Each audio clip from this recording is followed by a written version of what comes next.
इस वक्त आप लोग जहां पर भी बैठे हो अपने आसपास नजरें घुमाओ और देखो कोई लोहे की चीज दिख रही है आपको। अगर दिख रही है तो उसे उठाओ और आसमान में उड़ा दो। क्या सोचने लग गए कि कैसी पागलों जैसी बातें कर रहा है ये आदमी। ठीक सोच रहे हो आप, क्योंकि ये बात मैंने नहीं, आज से 117 साल पहले दो भाइयों ने बोली थी और लोगों ने उन्हें पागल ही बोला था। वो कहते थे हम कुर्सी उड़ा देंगे, टेबल उड़ा देंगे, लोहे को उड़ा देंगे, हम एक ऐसी मशीन बनाएंगे कि इंसान को भी आसमान में उड़ा देंगे। लोगों ने कहा इनकी बुद्धि खराब हो गई है, कैसी पागलों जैसी बातें करते हैं ये आदमी। लोग उन्हें पागल बोलते रहे और वो दिन रात पागलों की तरह एक्सपेरिमेंट करते रहे। कई साल लग गए, लेकिन अपने इसी पागलपन की वजह से इन्होंने इतिहास बना दिया। जिस लोहे को उठा ना सके 1000 आदमी, उसे आसमान में उड़ा दिया। कितने सपने देखते हो आप, कितना ऊपर उड़ना चाहते हो, कितना बड़ा बनना चाहते हो। यार मैं इतना बड़ा बनना चाहता हूँ, इतना बड़ा बनना चाहता हूँ। अबे रुक, इतना बड़ा बनने के लिए तुझे पागल बनना पड़ेगा। बता तू बन सकता है? इतना बड़ा बनने के लिए तुझे अपने दिमाग में एक सॉफ्टवेयर इंस्टॉल करना पड़ेगा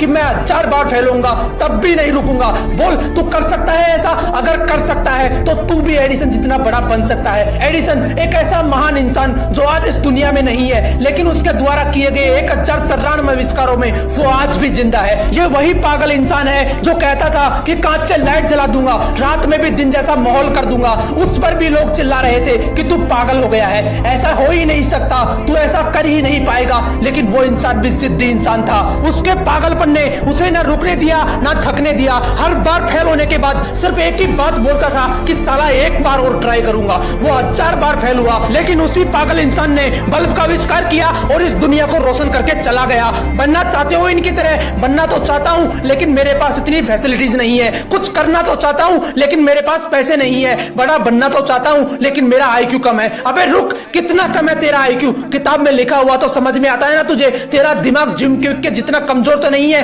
जिसके लिए किताबें पढ़ पाना भी बहुत मुश्किल हो गया था, क्योंकि सिर में चोट लगने की वजह से इसके दिमाग ने ठीक से काम करना बंद कर दिया था। इस बंदे ने अपनी जिंदगी के 3 साल सिर्फ ये समझने में गुजार दिए कि सेंटेंसेस को पढ़ा कैसे जाता है। ये सेंटेंस पढ़ना सीखा ही था कि एक बार फिर सीढ़ियों से गिरने की वजह से इनके सिर में चोट लगी और इनकी हालत पहले से भी ज्यादा खराब हो गई। लेकिन अंदर तो जिद थी ना खुद को साबित करने की। इन्होंने अपने दिमाग को समझने के लिए इतनी किताबें पढ़ डाली कि आज वो बंदा माइंड एक्सपर्ट एंड दुनिया के सबसे बड़े लाइफ कोचेज में से एक है। जिस बंदे के दिमाग ने ही काम करना बंद कर दिया था, आज वो बंदा लोगों को यह सिखाता है कि दिमाग को काम में कैसे लेना चाहिए। यहाँ तक कि कई लीडिंग कंपनीज के मालिक इलोन मस्क को भी इस बंदे ने ट्रेन किया है। अगर मैं आपको बोलूं कि मैं एक ऐसा यंत्र बनाऊंगा जिसकी सहायता से किसी भी इंसान को गायब करके कुछ ही सेकंडों में अमेरिका पहुंचा दूंगा, तो बताओ कैसा लगेगा आपको? आप मुझे पागल बोलोगे या नहीं? क्या बीतेगी मुझ पर जब चारों तरफ से लोग मुझे पागल बोल रहे होंगे कि तू नहीं कर सकता, तेरे बस की नहीं है। कुछ ऐसा ही ग्राहम बेल के साथ हुआ था।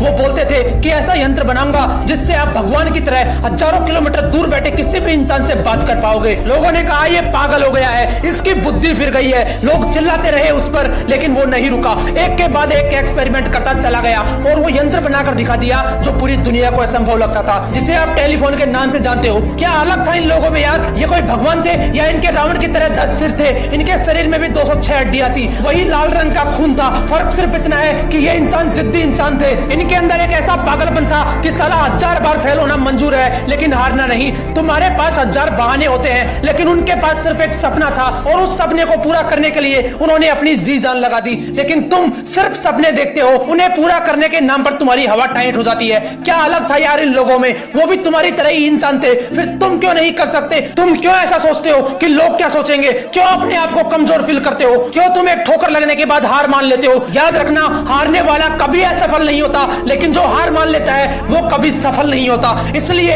अपना एक लक्ष्य डिसाइड करो और उसके पीछे तब तक दौड़ते रहो जब तक वो आपको मिल नहीं जाता। लोग आपको रोकेंगे, टोकेंगे, डराएंगे, धमकाएंगे, लेकिन रुकना नहीं है, आगे बढ़ते रहना है। लोग टोकते हैं तो टोकने दो, भौंकते हैं तो भौंकने दो, लेकिन आप जिद्दी हो जाना अपने लक्ष्य के लिए। पागलपन की सारी हदें पार कर देना। लोगों ने रचे होंगे इतिहास कई सारे, तुम भी एक नया इतिहास रच देना।